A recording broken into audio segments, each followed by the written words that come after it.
I always tell you to pass your blessings on when you no longer need them. But what if you're actually meant to pass your blessings on when you first receive something? What if you're really meant to only act as the messenger? In this week's parshat Korach, Torah talks about just that.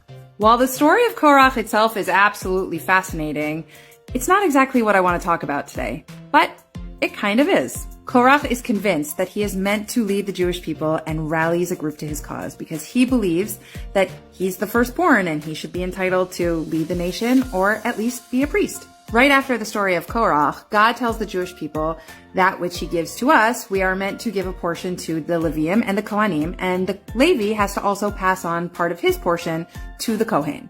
Yet the Torah specifically says we aren't supposed to give them later on. We're supposed to give them the choices at the start of the season and anything that's first. Meaning God gives each family enough so that we can not only provide for our families and ourselves, but also provide for other families. Instead of being like Korach, who believed that just because he was first, he should be entitled to the priesthood, we can see that just because we are first or we have something first, it doesn't mean that it's really ours or we're meant to keep it. People always say to me, I can't let that go. It's brand new, or I paid so much money for it, or it's still so good.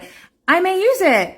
Well, it doesn't matter if it's new and it's good. And if you haven't used it, you're probably not going to use it. And it's probably not going to help you in the future. Holding on to something that you don't want, need, or use isn't going to help you. When you're faced with the decision of keeping something or letting it go, remind yourself that just because you received something doesn't mean it was meant for you to keep. Maybe it was meant for you to pass it along in the first place. Maybe you were always just supposed to be the messenger. We can also draw an important lesson about hoarding from this week's parsha. Often you're inclined to keep the best things for yourself, but actually you're required to section off a portion of what you have. Money, produce, animals, grain, fields, etc.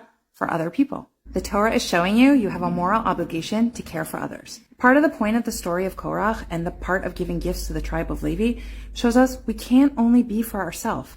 We have an imperative to be responsible for others. When you focus on keeping only things you're meant to keep and living with a curated collection of objects that serves you, it frees you to be able to focus on the people and the pursuits that you want to pursue. Shabbat Shalom.